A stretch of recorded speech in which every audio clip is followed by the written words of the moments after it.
We respectfully request the Sangha great virtues for the sake of this assembly and all living beings.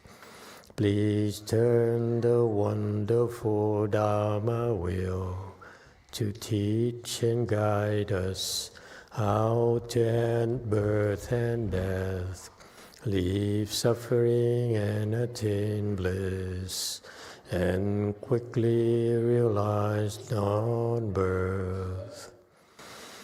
Cung thính Đại Đức Tặng Thịnh, vì thứ pháp môi cấp nhớ thiết chúng sanh, thịnh chuyên diệu pháp luân giao đạo ngã môn, như há liêu sanh thoát tư ly khổ đạc lạc, tất chứng vô sanh. Homage to the Blessed, Noble, and Perfectly Enlightened One. Nam mô Sa Đan Tô Sư Chế Đô Ye Ở Lại Hờ Đi San Miao San Pu Tô Chế.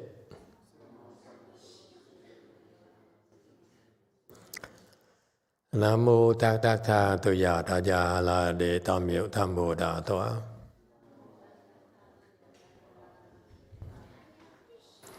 The unsurpassed, profound, subtle, and wonderful Dharma in 100,000 million aeons is difficult to encounter. Now that I am able to see and clear, I will receive and maintain it. I vow to fathom the thus come one's true and actual doctrines. Wu shang sheng sheng wei miao fa bai qian wan jie nan zao yu, 我今见闻得受持，愿解如来真实义。O Buddhas and Bodhisattvas, Great Master Sutra, Great Master Xinhua, O good monks and nuns, and all good knowing advisors, Amitabha. 诸佛菩萨、智者大师、师父、上人、各位出家人、各位善知识，弥陀佛。Chư Phật Bồ Tát kính thưa trí gia đại sư, thượng thiên hóa, quý thầy cô và quý vị thiện sư Thích Ca Di Đà Phật. Hello everyone. Today is the 15th of March 2025. We are here at the Way Mountain Temple to discuss the Vimalakirti Sutra. We're in chapter 1, the section where they're describing some of the 32,000 bodhisattvas in attendance, listening to the Buddhas speaking of this Vimalakirti Sutra. Right now we're on Bodhisattva Jewel Torchbearer. Jewel Torchbearer is, we are talking about, he used a jewel torch, okay, as an analogy to illuminate the way components. So we started talking about the way components, or the various aspects of enlightenment. What does it take to reach enlightenment? This is the Buddhist Dharma of enlightenment that all the Buddhists need to follow through or go through in order to become a Buddha, to become enlightened. Okay, so there's 37 different aspects of this where you practice these 37 parts, you reach enlightenment. And so we started already about the first four, or the four stations of mindfulness. Memorize these things again. We memorize the four are the body, the four mindfulnesses, places of mindfulness are by the body, feeling, mind, and Dharma. As a reminder, it's very important. Remember, the body is impure. Don't be attached to it. Number two, feelings are suffering. Okay, including feelings of pleasures. Okay, if you have feelings at all, you suffer. So stop complaining. Unless you have no feelings, you become a marionette. Number 3, the mind. The mind is impermanent. It changes. Today she loves you, tomorrow she doesn't. That's expected. And vice versa. Number 4, Dharma has no self. All right, memorize it. Number 2, in order to reach enlightenment, you also have to be vigorous. The 4 vigors of 4 are also called the 4 severances. Okay, I think this is where we are starting today, yeah? Okay, thank you. So, make no mistakes about it. You cultivate and you want the results. You need to be vigorous.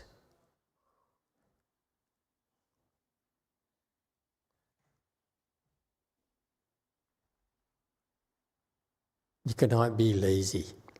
Vigorous as opposed to being lazy, as being lax. Okay? When you relax, you enjoy yourself, it's okay. You go and have fun. But when you cultivate, this is a time for you to be vigorous. Okay? What are the 4 vigors? By definition, to be vigorous has to do with good and evil. Because you apply vigor for a purpose. You don't simply are vigorous. I'm vigorously pursuing pleasure. That's not vigor in cultivation. Okay? In cultivation, when you cultivate, you need to cultivate vigorously to deal with 4 aspects of life. Okay? They are about evil and good. Okay? As far as good things are concerned, it says here, if the good things have not been arisen, then you work hard to make them arise. Number 2, if good thing has arisen already, then you make them multiply or grow. And in parallel, if evil things have not arisen, you work hard to suppress them and not allow them to arise. Number 4, if evil things have already arisen, you work hard to make them severed, to sever them. Okay? So that's why vigor is about. Vigor is about vigorously deal with evil, vigorously deal with goodness. A very specific application of vigor. Okay? And in summary, you can vigorously work tirelessly to deal with goodness and also deal with evil. Any questions? All right. Yes, 5. It's a question from YouTube. It's from Shirley. Master, we are attached to many things that are impure. I don't get why we should not be attached to our body just because it's impure. Thanks.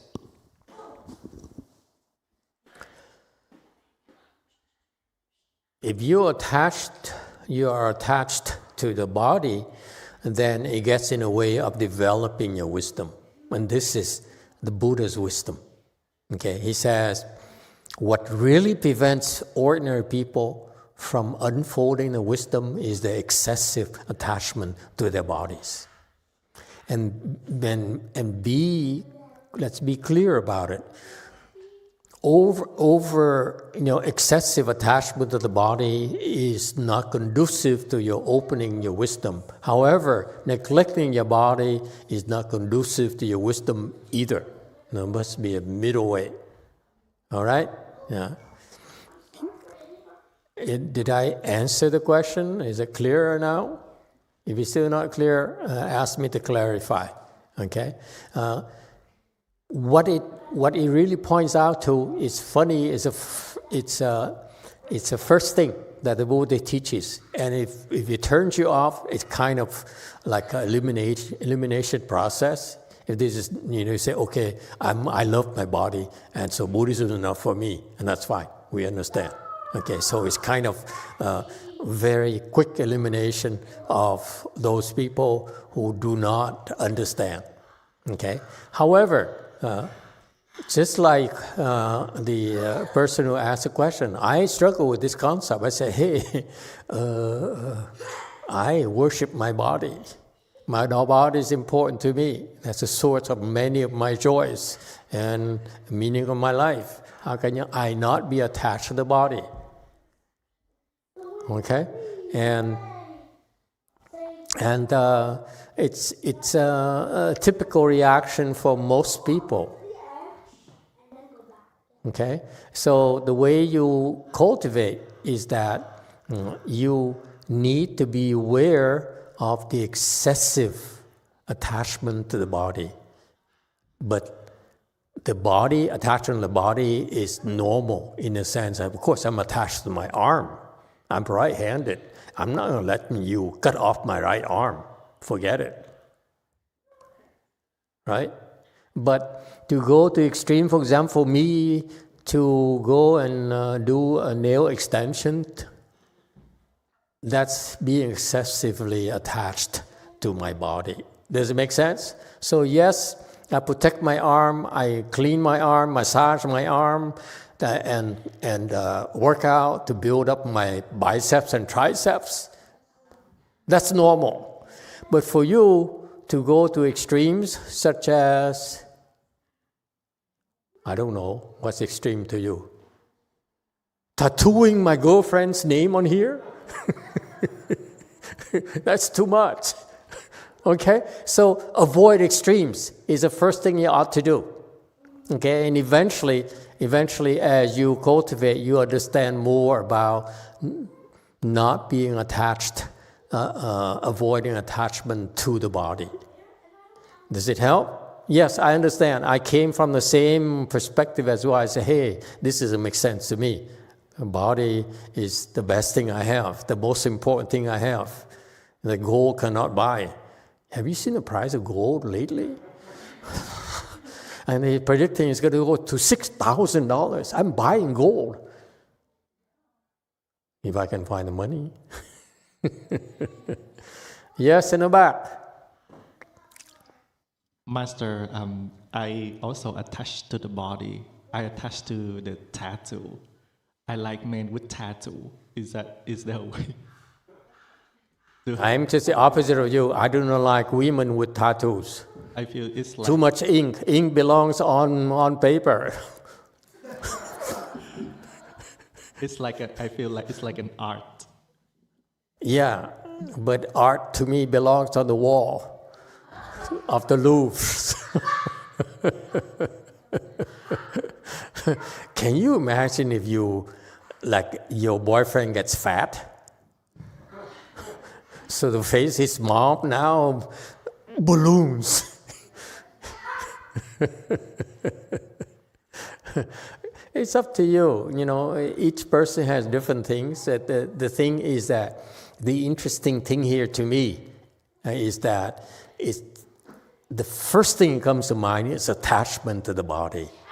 And so it's very challenging for us Buddhist disciples. You really believe, you say, okay, that's what I did. I said, okay, I don't get this. I'm attached to the body. Okay, period.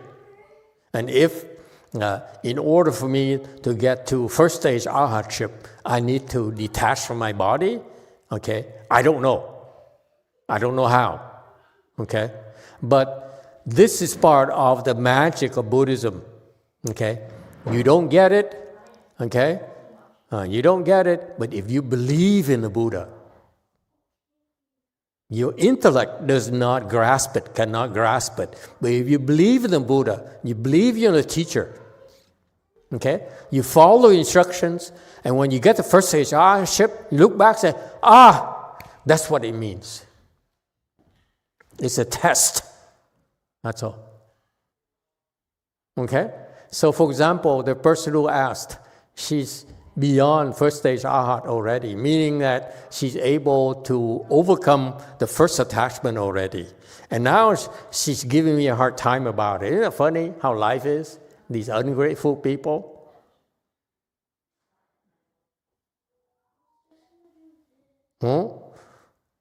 They get there and they don't understand what it is, and it's going to take you quite a while before you really understand what it means. That's why we will not explain everything to you. But there's no way you can get there unless you can not be attached to the body. How is that? Isn't that magical? And when you get older, higher, and older too, okay, then someday you say, that's what the Buddhist teaching is about. Okay? And it's so ingenious. The Buddhist teachings of the Buddha's wisdom is so tremendous. It's wonderful. Okay? And yes, you Americans are entitled to ask why. Why is that? Why? At some point in time, we just tell you, shut up. Just do it, and you understand why eventually. Okay? And the proof is in the pudding. Again, you get to first stage arhatship and beyond, you have to be able to detach from the body. Okay? And when you become a teacher, then you say, that's what I need to do to teach people how to get there. Get it? But when you're not a teacher yet, your level is not high yet, you still have to be patient until we teach you. Well, you got to give us something to do. And this is what my master, my Chinese master, Master Hua, never taught my generation. That's why my generation, we don't allow you to ask questions. I'm attached to my body, period. So should I forget about Buddhism? Should I forget about becoming enlightened? Okay, if the American educated people ask us, my generation, that question, they would not know how to answer you. I lucked out because initially my disciples never dared ask. Maybe something about my being too ferocious. Okay? And the two ways to avoid questions. Number one, you don't allow them to ask questions. No time to ask questions. 5 minutes! Quickly! Okay? And if they, that one is a troublemaker, don't call out his name, that kind of thing. Okay? That's the first approach to avoiding such questions. Okay? Number two is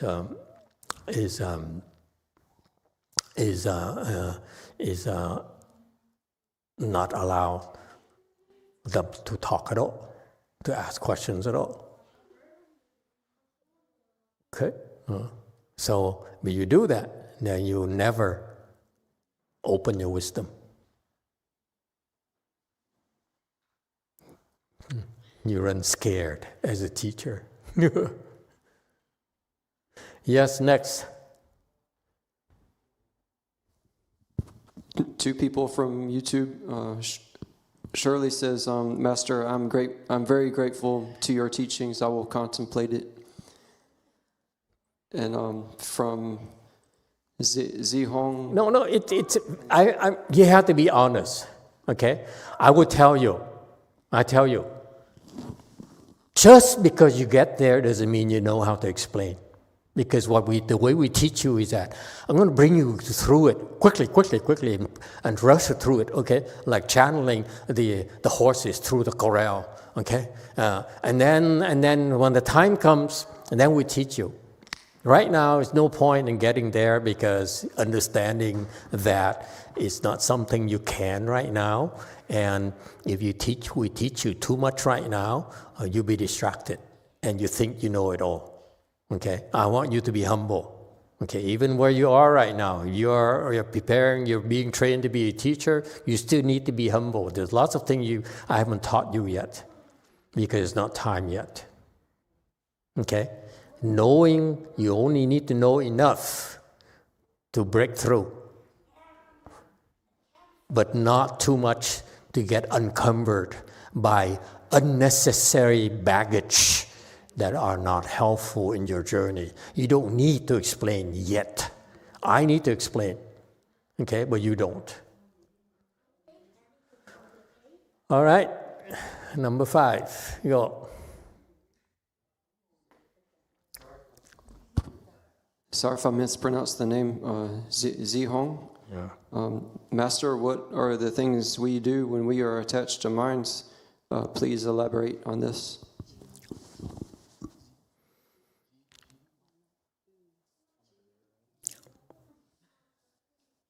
The mind is impermanent. The one of the things that, it's a good question. These Chinese people are dangerous. This is why sometimes I regret allowing you to ask too many questions. You're pushing, one person pushes me and the next person pushing me further and further and further. So I'm pretty soon I'm running out of space. I will lose my temper. You ask many questions. Next. And blacklist that person. Okay. Anyway, so what is this attachment to the mind? Okay.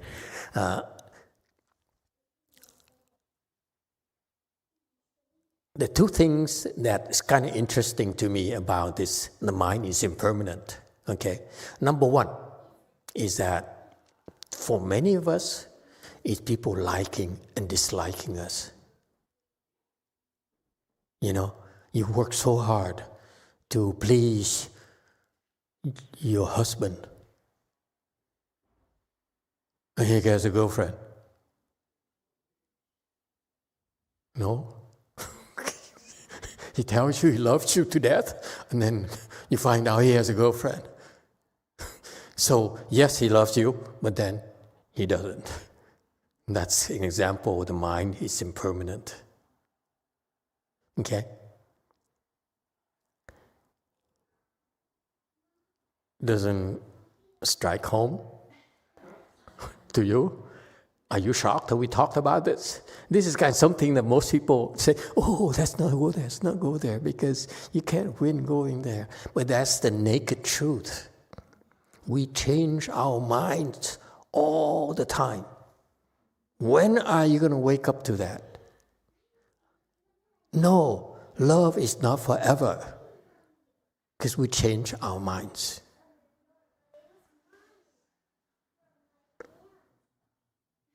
Should I stop? Are you depressed?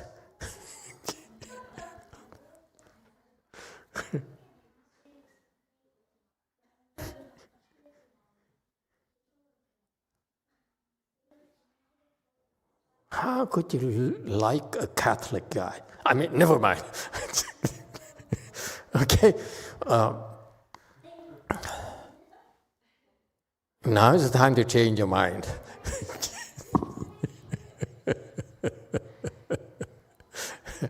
Okay, so the mind permanent is that when it comes down to liking and disliking, it's not permanent. So don't get too excited about it. He loved you? Yeah, enjoy it. You know what I mean? Okay? And same thing. So stop fooling yourself about it. The mind, we change our mind constantly. It's not just love, it's about friendship, it's about everything. Our mind is wishy-washy. Agree or disagree? So enjoy it while you still can. It's too brutal?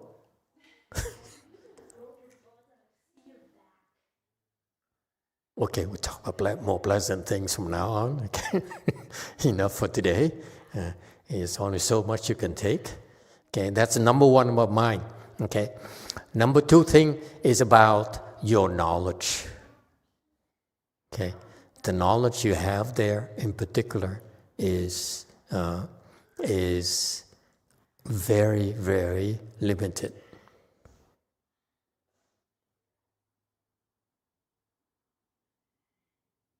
Your intellect is very, very limited.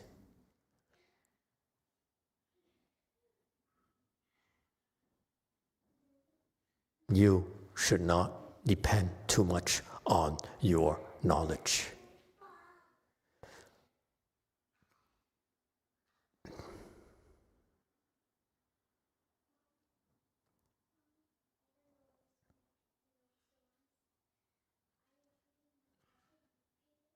All right? Is that it? 5 or you have more? I have something to share. So with a lot of people, they seem to validate themselves by what people think about them on the internet and how many followers they have. So yes. But no, it's about money. It's not just a number of people. Yeah, just like what people comment and like you or whatever. But since I've been cultivating, I noticed like some kind of level of I don't care what they think about me on the computer, and like more detached from it since I started at the temple, and a huge difference. Mm-hmm. Yeah, it's a recipe for disaster and for unhappiness. If you pay too much attention to how many people like you, how popular you are, they will change their minds. No two ways about it. Okay? Just something most personal to us is personal relationships, okay, with the people who are close to us, okay? And the reality is that, yes, it's exciting at first, but we change our minds, no? And that's the nature of our minds. We change it because we get bored, we need more excitement, and so forth.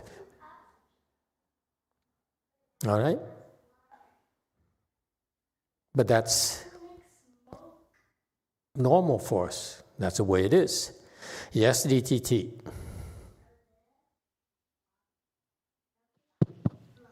Master, how do we strike a balance between taking a loss and shooting straight, which sometimes can be contradictory? What does it have to do with the mind? This is a separate question. Separate question. Okay, you have to help me. I get confused as we're talking about so many things. I'm still trying to relate to the mind and feelings and the body impure and so forth. Now you jump to an entirely different topic. How do you reconcile the difference between taking a loss and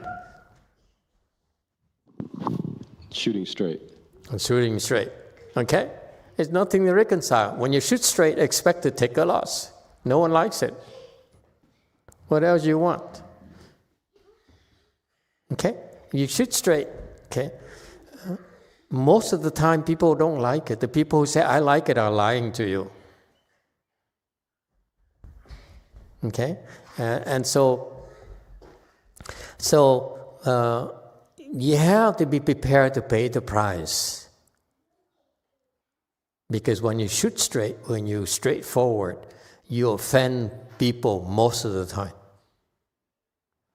But there is a reward for it. The reward is that you have a much stronger chance of opening your wisdom. So you have to choose. If I take a loss, when I shoot straight, I know I'm taking a loss. Okay? Is it worth it for me to take that loss in order to open my wisdom? Most ordinary people, they feel, it's not worth it. They don't see any real benefit about having wisdom. But if you see any real benefit from having wisdom, then you feel that the loss is nothing. It's deliberate. When we shoot straight, we offend people. Okay? And this is why I will always be a boutique, because I offend too many people.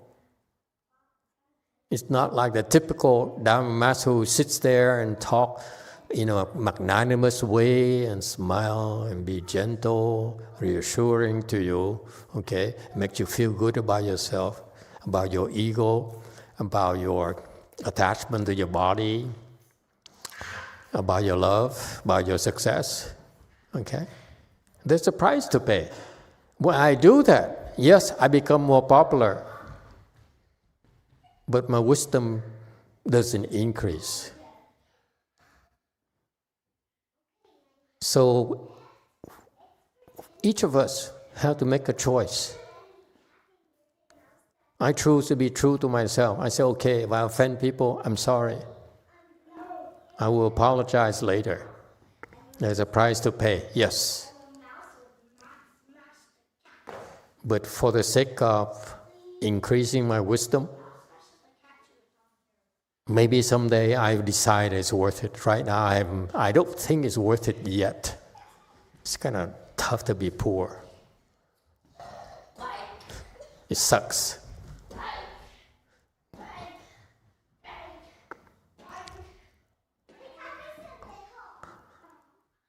Does it help? It's a lot, Master. Can I do a quick follow-up of why it increases wisdom? The nature, your real nature, your Buddha nature is straightforward. It's not torturous at all.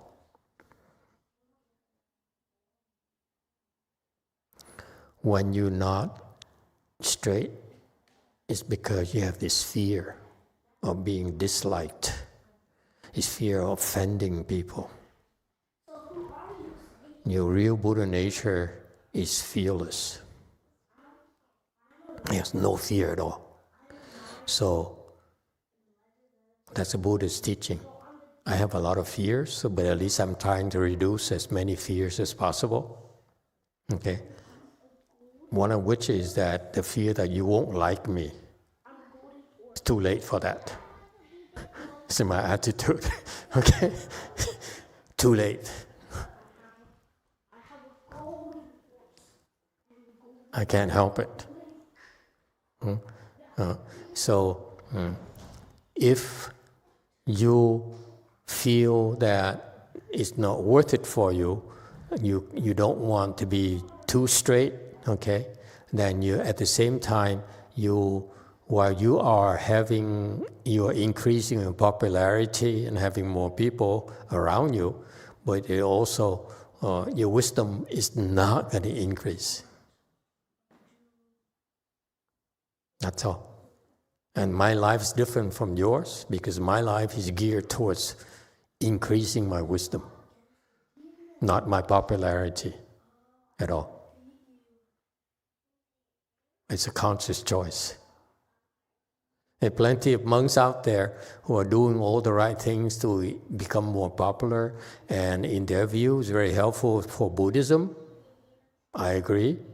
They're serving a group of people, Buddhist disciples and non-Buddhist disciples, okay? They're doing a great job at that. For me, I'm serving a different group of Buddhist disciples, those who are seeking wisdom above all. And there's a niche for it. Okay? Anyone else? Yes, 5. This is from NorCal Daniel. Daniel asked, Master, is it okay if we forget about our past? Because when I remember my past, I feel that I would be a better person if I keep my past more present. Any advice on this? My past more present? What does it mean, my past more present?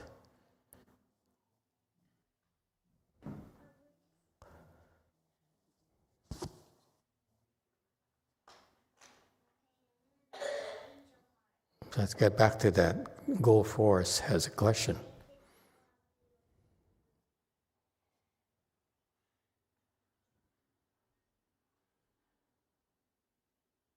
마스터, 제가 첫 번째 몸에 대한 집착에 대한 질문이 있는데, 몸에 대한 집착을 마스터 법문을 듣고 몸에 대한 집착을 하지 말아야 되겠다라는 것에 집착을 해서 몸을 전혀 돌보지 않는 것도 몸에 대한 집착이라고 생각하는데 그게 맞는지 먼저 질문 드리고요.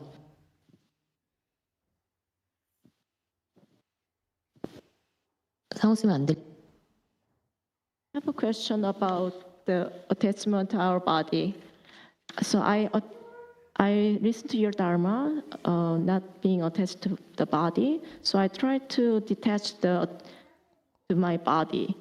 So, but if I neglect my body, is it also attachment to the body?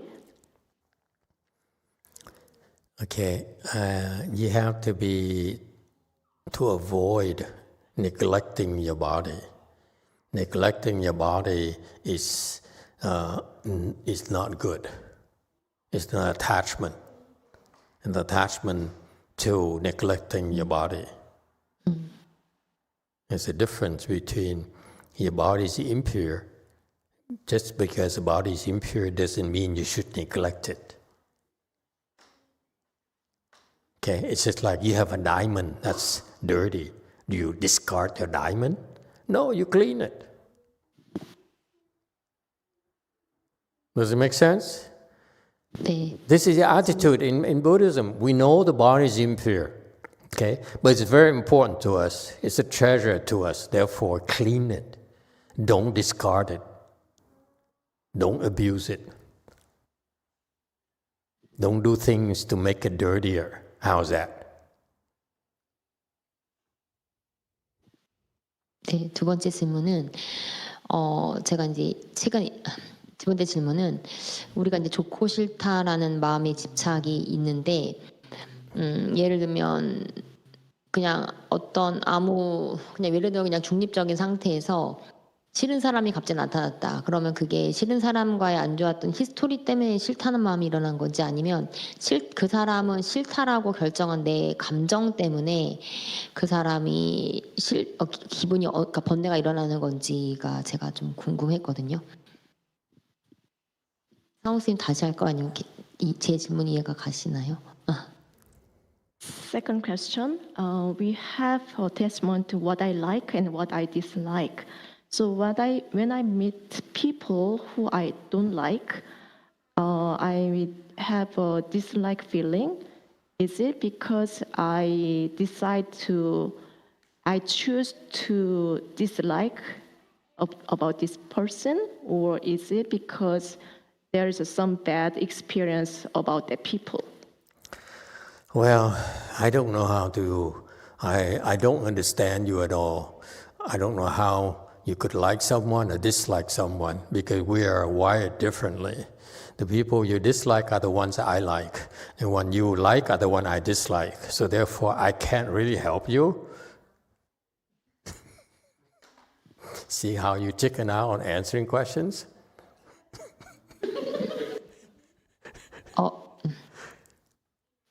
마스터, 이제 제가 궁금한 건 사실은 그 반야심경에서 마스터께서 생각 없이 사람을 좋아하고 싫어할 수 있다라고 말씀을 하셨었어요. 네. Master, in Heart Sutra, you said we can like and dislike without thinking. 그러니까 생각 없이 좋아하고 사람을 싫어할 수 있다라고 하셨는데 제가 그게 어떤 경계인지 질문드린 적이 있고요. You make me feel like throwing away all my sutra explanations. I should dump them in the garbage cans. All of them. Make things easier for you. What was the question again? 그러니까 질문이 뭐냐면 굉장히 마음이 편안한 상태에서 과거에 나한테 잘못을 저지른 그 사람이 현재에 나한테 나쁜 짓을 한 건 아님에도 불구하고 싫어하기로 결정한 사람이 나타나면 제가 번뇌가 일어난다는 거죠. 네. You have to learn to be more Americanized. The Americans are a lot more, impolite. They would say, they use a much shorter sentences to challenge me. You take too long to get to the point. 네, 맞어. 그럼 다시 얘기할게요. It's like, instead of saying this and that for 5 minutes, the American would say, I don't believe you. 그러니까 맞서 제가 굉장히 편안한 상태에서 일을 하고 있었는데 갑자기 제가 한이 나타난 거예요. 그러면 제가 한을 굉장히 싫어하는데 한이 현재 나한테 잘못한 것도 아닌데 한을 보면 번뇌가 일어났을 경우에 There you go. You're still taking too long.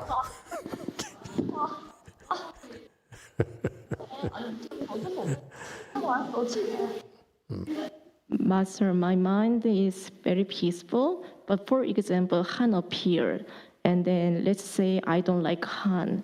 So she didn't do anything to me, What did she do to you? but I dislike her because I decide to hate her. Don't worry. You like her in tomorrow. Your mind is impermanent, remember?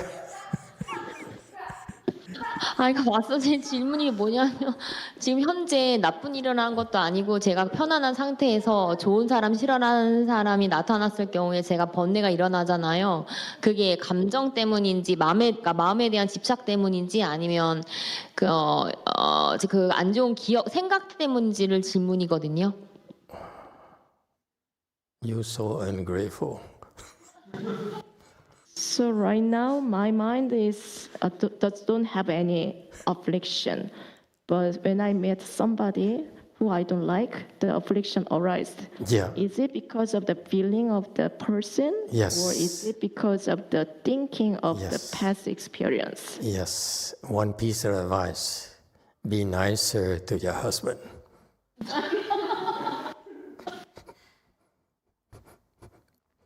If you talk to him the way you talk to me, like this every day, I run away from home.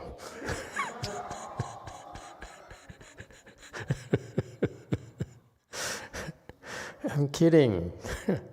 It's okay. He must love you a lot. I hope he doesn't change his mind too soon.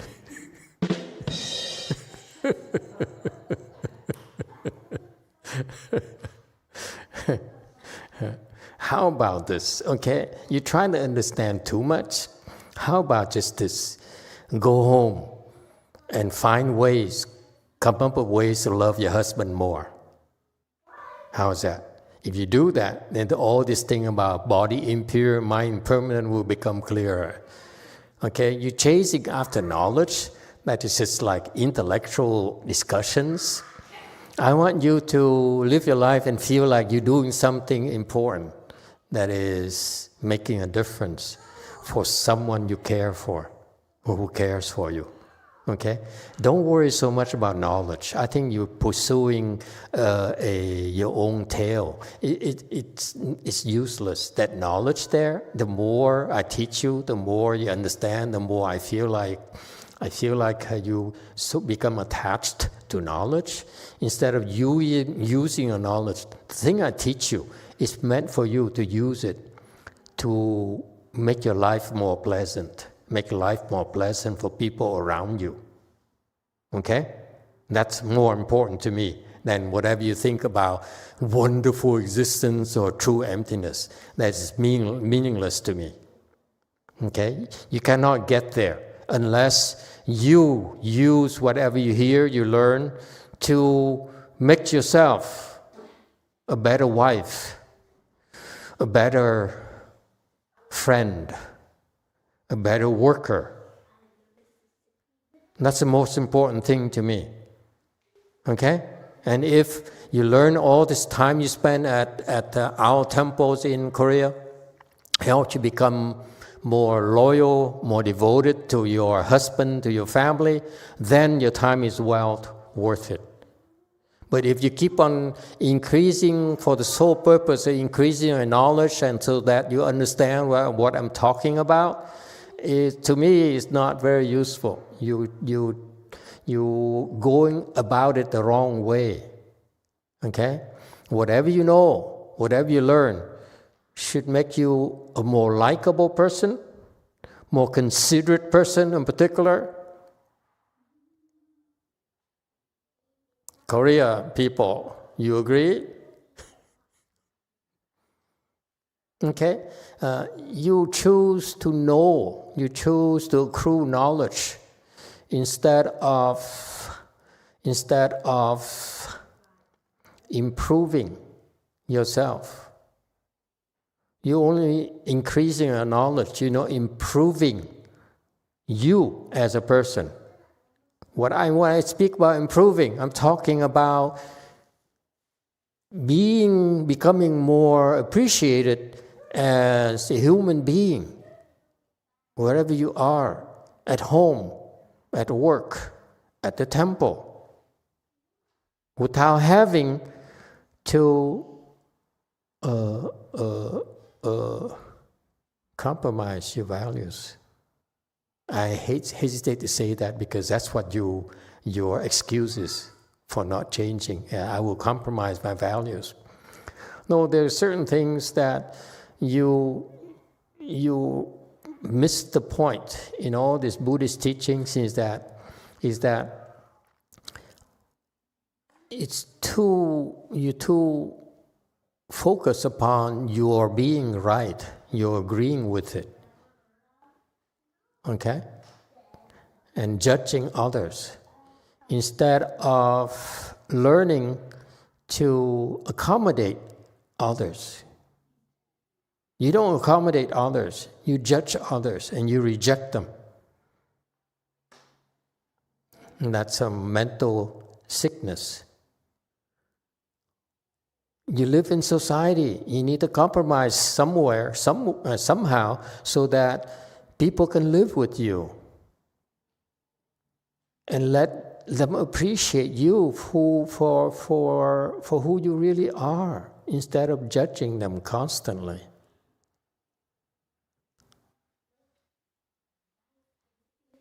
I hope it helps. It's a lot to work on, but one thing at a time. That's why I go back to this very simple thing. The thing cannot go wrong is go home. I mean, not right now. Go home and try to figure out how to make your husband happier. Appreciate him more. That's a very good homework for you. Next level is level of loyalty and devotion. I taught you about that in my sutra lectures already. You're not applying it. Are you more devoted to him? Are you more loyal to him?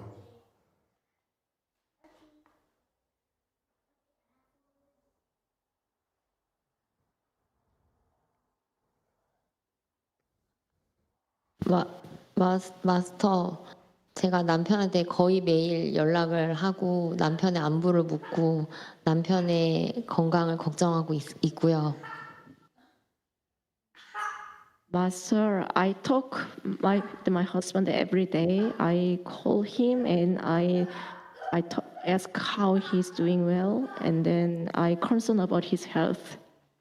그리고 매일 수행하고 있는 수행의 공덕을 남편과 이름을 밝힐 수는 없지만 몇몇의 한 10명 정도 되는 사람에게 매일 수행을 하면서 했던 공덕을 회항하고 있습니다. And every day I transmit my merit and virtue from my practice to my husband and 10 other people. Yes, I'm not saying you're a bad person.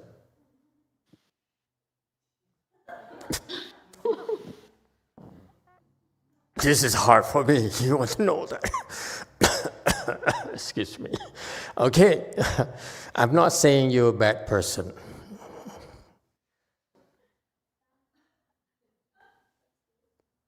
Okay, I'm only suggesting that you try to be even nicer.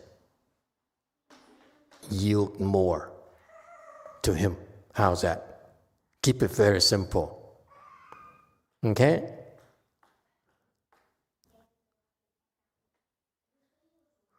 There's nothing wrong with yielding to him.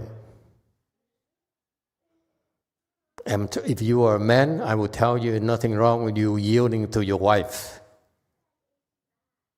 because of the nature of your character. If you can simply learn to yield more and more and more, and that's much more important than you think. It's not about being right. It's about yielding for you. Okay? You don't yield. You only do things because you believe it's right. How about yielding when you believe he's wrong? You still yield. I do it all the time. My disciples are wrong. I yield to them all the time. I'm telling you and suggesting something I do every day. My disciples, especially my nuns and monks, are so stupid. I still yield to them.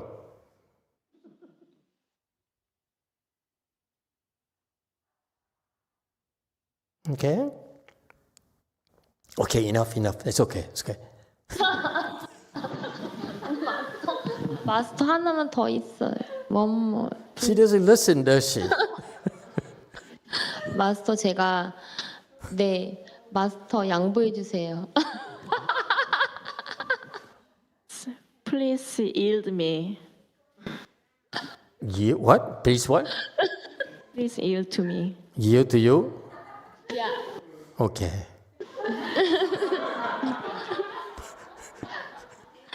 마스터 제가 현재 마스터께서 How long have you been married? 11 years. Be nicer. Oh, God. What a guy. I'm learning to appreciate your husband more and more.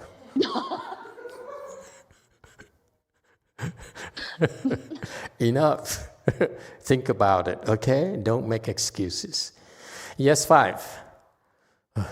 This is from Daniel, NorCal. Daniel following up about Of course. keeping his past more present. He was talking about, he says, as in remembering it more and completely forgetting about it, I feel more lost when I forget my past, and I feel like I have more purpose when I remember the past. It also makes me feel that my past went to waste if I forget it. Huh?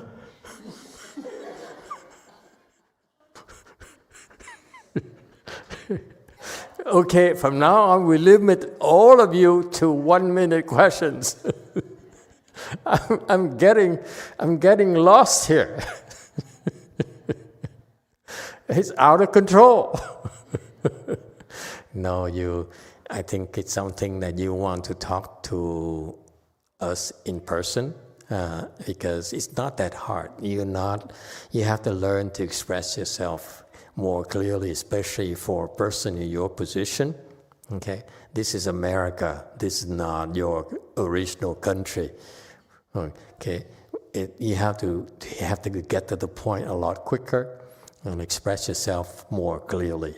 Okay, so let's take it in private instead of my elaborating on this, spending more time on this. Okay? I think people are getting impatient. All right? So make an appointment, and if you're too busy, we can talk over the phone. I know you're very busy. Anyone else?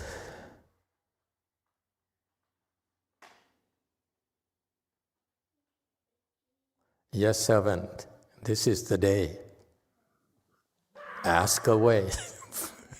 Master, how do I make kindness arise? How do I make the good roots that's not the reason arise? Okay. Good question. First starts with your mind. You need, and you have it already, you need to be determined to do more good. It's not about being right, for God's sake. You, Western educated people, are too stuck on being right. It's not about being right. Okay? There's no wisdom in being right. Wisdom only unfolds when you are kind and you are compassionate. This is where the Americans will always fall short. They're too stuck, especially the people in this country, too stuck on righteousness. It's appealing to them intellectually. It's justifiable to them. But they fail to understand that whatever makes sense to you intellectually, okay, is not going to help you unfold your wisdom. It's not going to help you become more compassionate, kinder, and more compassionate. It's okay to be wrong, in other words. Yes, it's okay that out of kindness, you deliberately choose to be wrong, to be taken advantage of, out of kindness, out of compassion.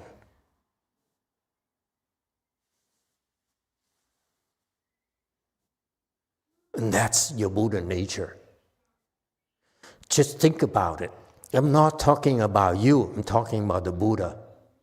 Okay? The Buddha is very kind, very compassionate, because he looks at us, look at me, and says, this guy, I know he's trying to con me, he's trying to curry favors from me, okay? He's full of it, okay? But I'm going to be kind, I'm going to be compassionate to him anyway. That's how Buddhas function.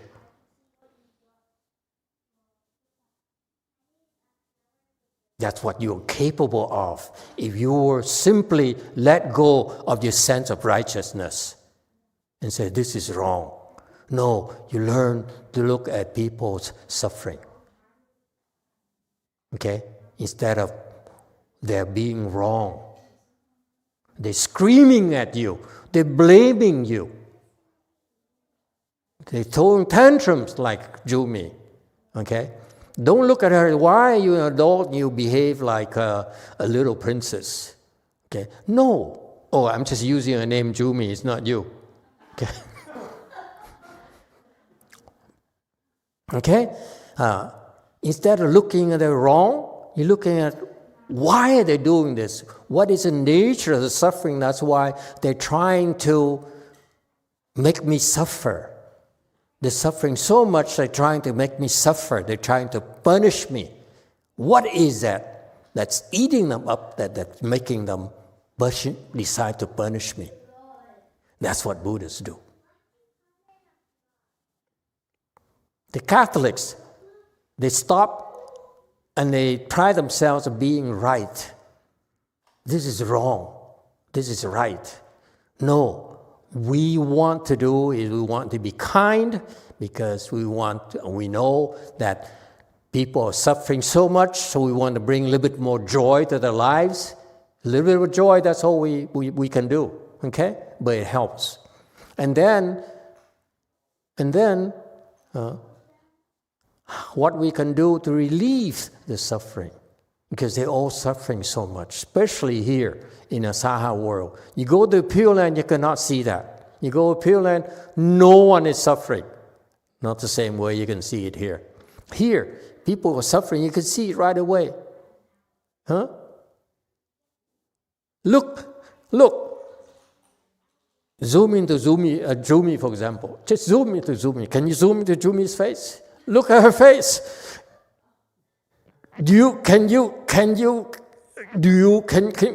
Is it the face of someone who's happy?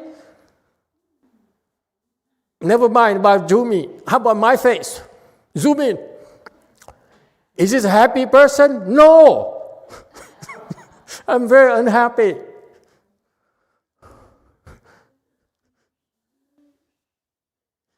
It's so easy. It's a lot easier to see that people are suffering and you realize you simply let go of the sense of righteousness for God's sake. And that's the core of goodness, folks. Goodness is not about right and wrong.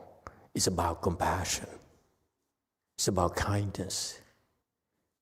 Did Buddha teach about, he says, you should be righteous first? No, it's the Catholic teaching, be righteousness. Buddhist teaching is not about righteousness. It's about kindness and compassion.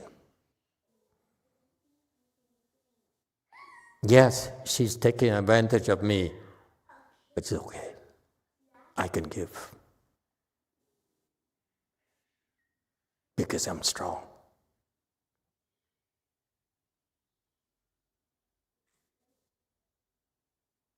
I'm not afraid to be wrong. I'm not afraid to be taken advantage of. I'm not afraid to take a loss if it helps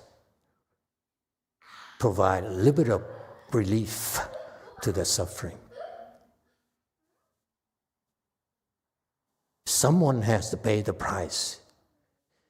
For you to give rise to goodness, you must be prepared to take a loss. There's a price to pay when you do good. It's not free. Someone has to pay for it.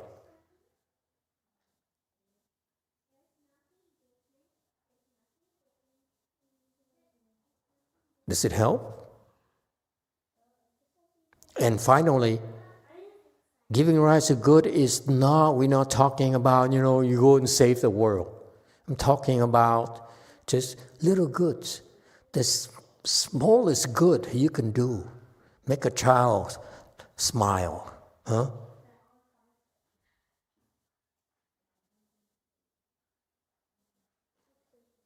Just little things that can help others. Do not ignore that.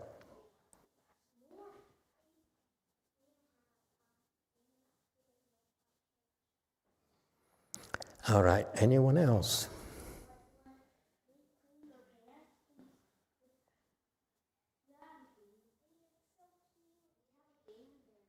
And there's an advantage to giving rise to goodness because it frees you from the constant manipulation, the constant calculating to benefit ourselves like we train and educated to do. It's so petty. The Westerners are so petty.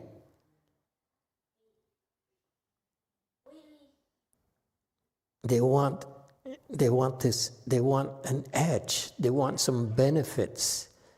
And we Buddhists are willing to make sacrifices and not think about benefits. Never put our self-benefits before everyone else. That's what Western education is weak at.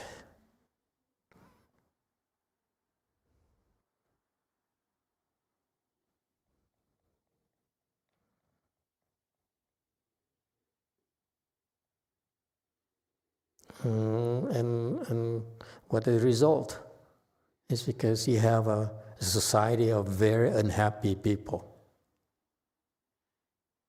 Proof is that, especially Catholics, they're unhappy. What is the proof? If they're happy, they don't talk about happiness anymore. They don't talk about, if they're successful, they don't talk about success anymore. There's no point in talking about happiness if you're happy already.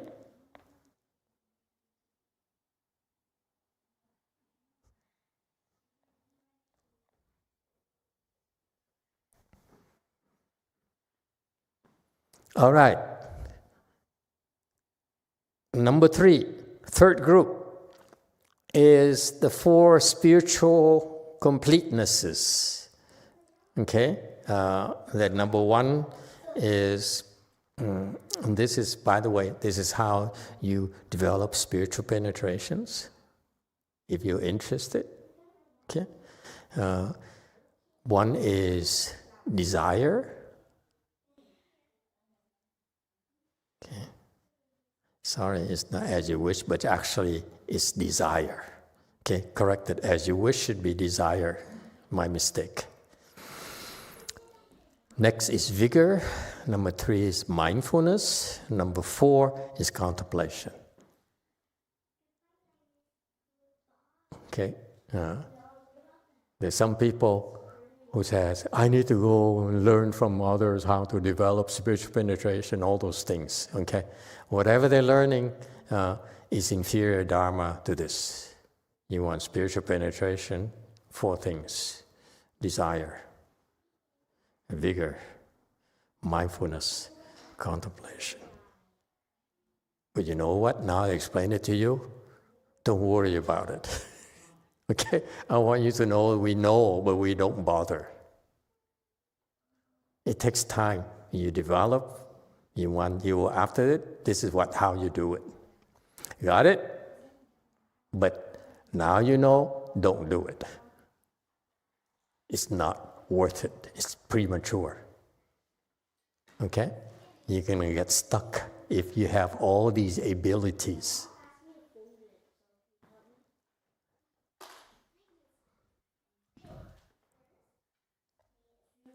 Any questions? I thought you'd be all raising hands. I said, I don't care what you say, Master. I want to have spiritual penetration. Can you elaborate more? Anyone? This is a good way to impress people.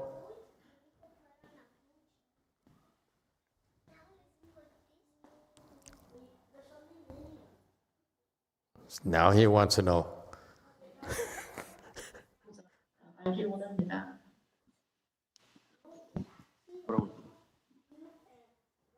예, 아닙니다.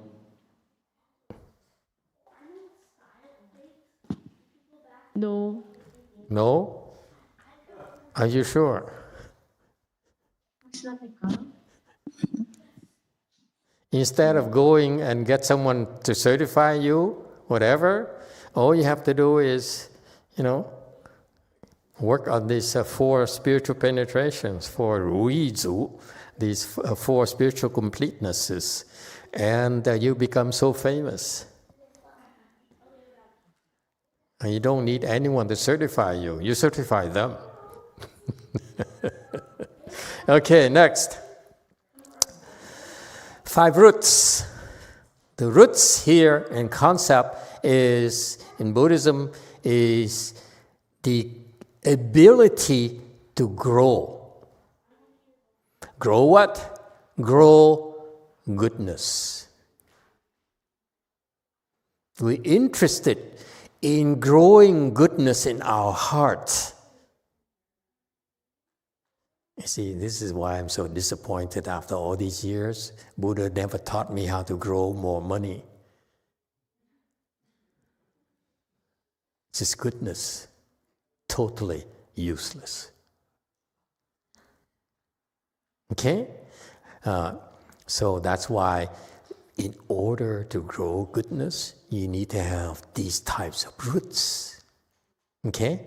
What are the roots for goodness? Number 1, faith. You want to have more goodness in your heart? Have faith. Okay? Faith in what? Faith in the proper path, and faith in the assisting the way dharmas. Okay? You need to believe that the path we're walking is a path of goodness. The longer you stay on it, the more goodness will grow in your heart.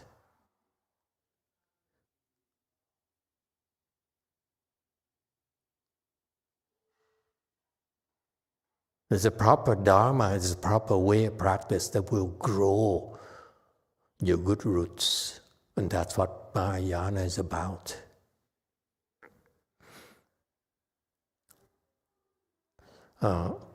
And you also have faith that that by walking this path of goodness, you will be able to bring forth or produce samadhi, liberation, and non-outflows. This is why we're doing this. It's a lofty goal. Lofty goal is concentration. Liberate yourself from your ickiness, from your pettiness. If you're not petty, then you have no business being here.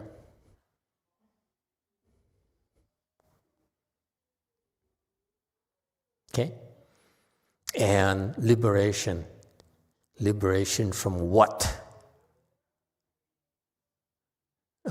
Let me put it simply for you. Liberation from your mediocrity. You're so mediocre and you're so content with your mediocrity. You don't realize you're a far superior person if you only allow yourself to go there and to become.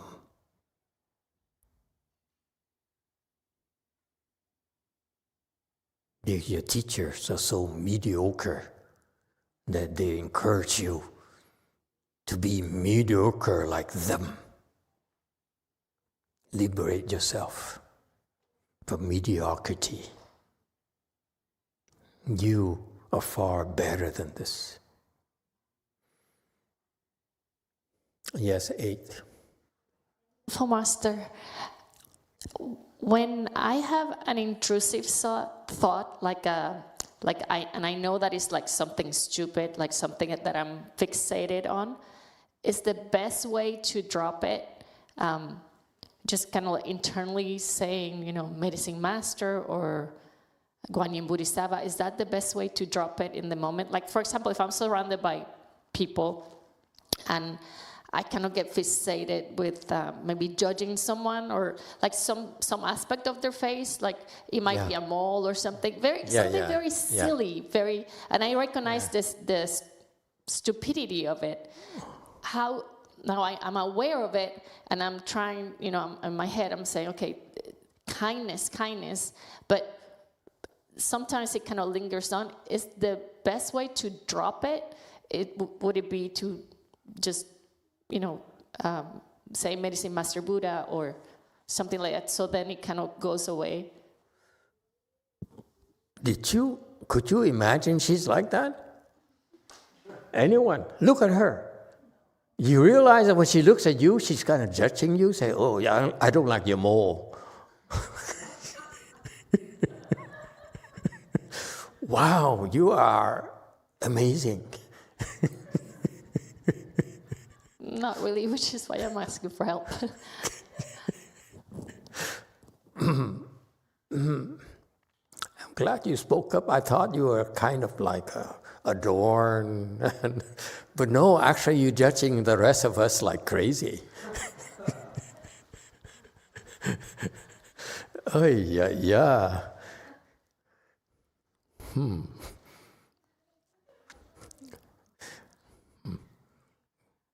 Makes you feel like sometimes my kindness is misplaced.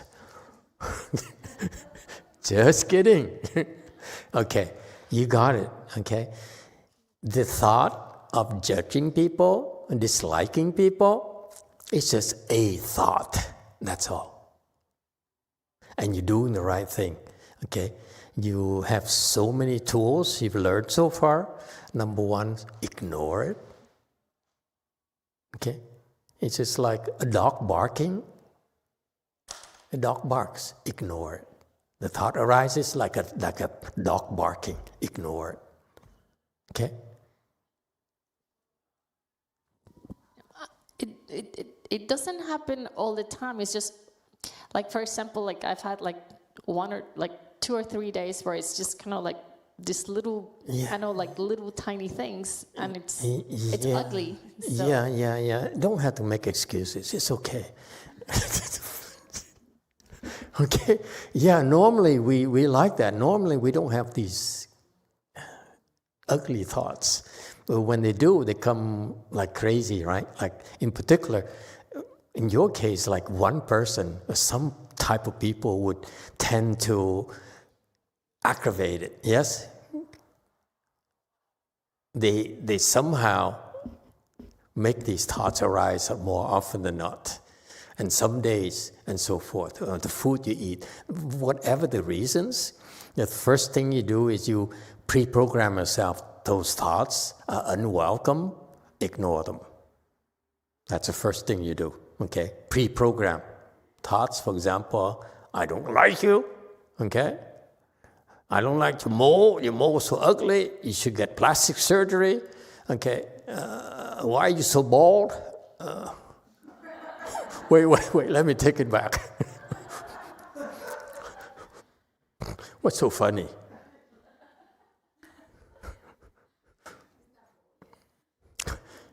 There's a guy who has plenty of hair right there on his head. It bothers me now.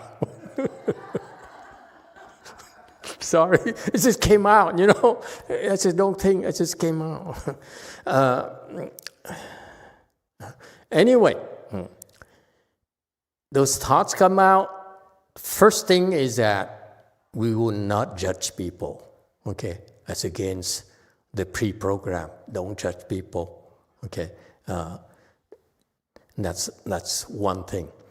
Second thing is that sometimes they're very loud, very, very loud, and they keep on like a dog. Wah, wah, wah, wah, chihuahua, wah, wah, wah, wah. It's like a tiny dog, it's so loud, you know? And so sometimes you cannot ignore it because it's very, very loud, okay? What you do then, and you have more tools available to you, you mentioned it already, recite One Yin Bodhisattva is one way. One Yin Bodhisattva, One Yin Bodhisattva. So you use your own sound in your head to overwhelm the dog's sound. Okay? If One Yin doesn't work, recite Amitabha. Chinese people, for example, when they feel that they're afflicted, they say, Amitabha, Amitabha. And you know they're so afflicted. You know, these Chinese people, I live in a Chinese temple, and they have I'm very Americanized, so they didn't like my behavior, my attitude, the way I look at them, the way I judge them. So I say, Amitabha. And the other guy said, Amitabha. So that's another way to say, Amitabha, okay? So you distract yourself, okay, using One Yin Bodhisattva, Amitabha, Buddha's name. Are you Chinese? You don't look Chinese. I'm not. Okay, never mind. So find something in your language. Okay, for the Chinese, it worked very well. Amitabha, okay? Amitabha, yes, these people. Okay? And so you use poison to counter poison. Whatever noise that's there, know if you reject it, know that's not yours. It's the third point. It becomes out and you say, oops, was that me? No, it doesn't sound like me, does it?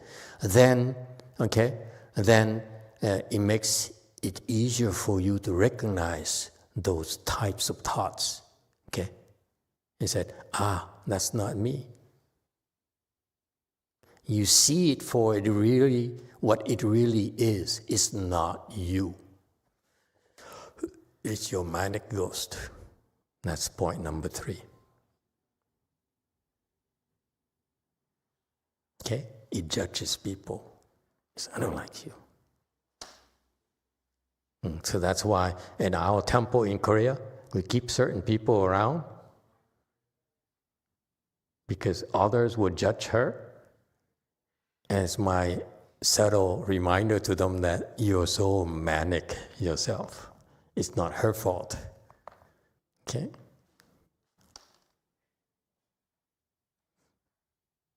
Any questions? Thank you, Master. Okay. Anyone else? Okay. So, the 5 roots, I started talking of 5 roots because they are important. They are the process of how goodnesses arise in your heart. Okay? Faith. Faith in a dharma, faith in a cultivation. All right? Faith in your good knowing advisor. Number 2, vigor. Okay? That you vigorously practice the proper dharma, and the point here in the Chinese teaching is very, very interesting. It says you practice non-stop, that's vigor, and then wu za is that you don't mix them. You don't mix them with, for example, yoga. Okay? Stick to the proper dharma.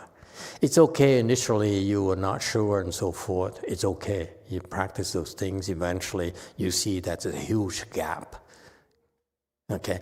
And eventually you say, okay, this is not doing much for me anymore. And then you stick to the proper dharma because you get a lot more out of it naturally. Okay? That's what wu-za means, that don't mix them. Don't mix Mahayana with Hinayana. Okay? You don't believe, it's your problem. Okay? Number 3, the root of mindfulness, meaning that you are constantly mindful of the proper dharma, meaning that you are following and internalizing the Mahayana teachings. Okay? Do not waste time on non-Mahayana stuff, because Mahayana teachings is about total and pure goodness. You don't get it, but it's mining and nurturing this treasure of goodness inside your heart. All right? Number 4 root is the root of samadhi. Samadhi is about you don't allow your mind to be chaotic, confused.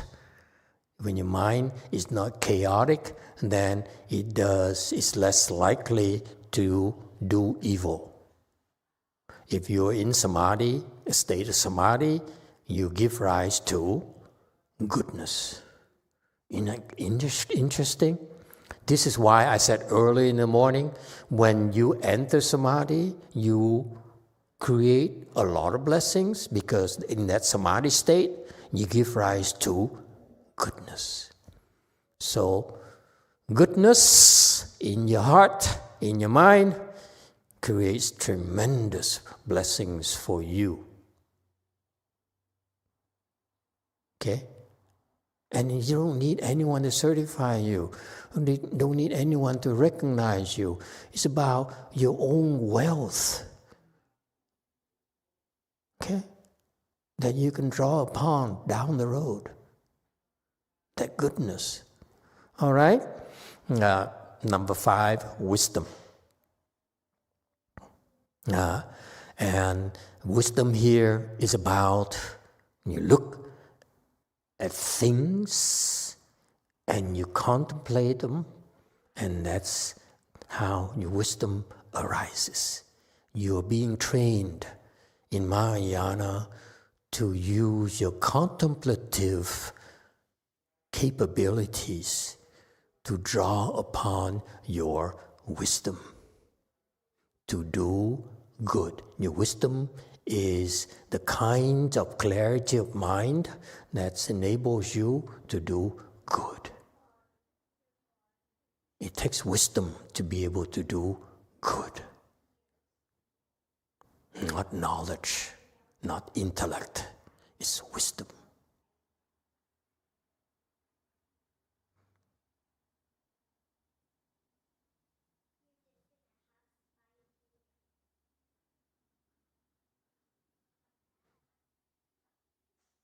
So these are the 5 roots. The first one of all, okay, faith in the Dharma, faith in cultivation, faith in a good no advisor. Number 2, you cultivate vigorously, okay, the Dharma vigorously. Number 3, being mindful. Remember the Dharma, you learn the 42 hands and eyes, you've been transmitted 42 hands and eyes, memorize them, try to recite them from memory. Okay. Number 4, the Samadhi. Remember the point of being of the Samadhi root is that when your mind is not chaotic, you're in Samadhi. And you're creating a lot of goodnesses from Samadhi. Number 5, wisdom. Wisdom is the skill you're using of the Samadhi.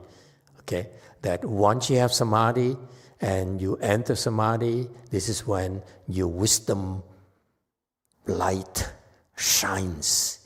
All the things you learn, all the things that we taught you will come to light and enable you to do great goodness. Wisdom enables you to create and to carry out and accomplish great goodness.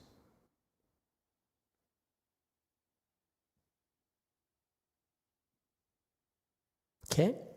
Time is up. We stop here today. Thank you, everyone.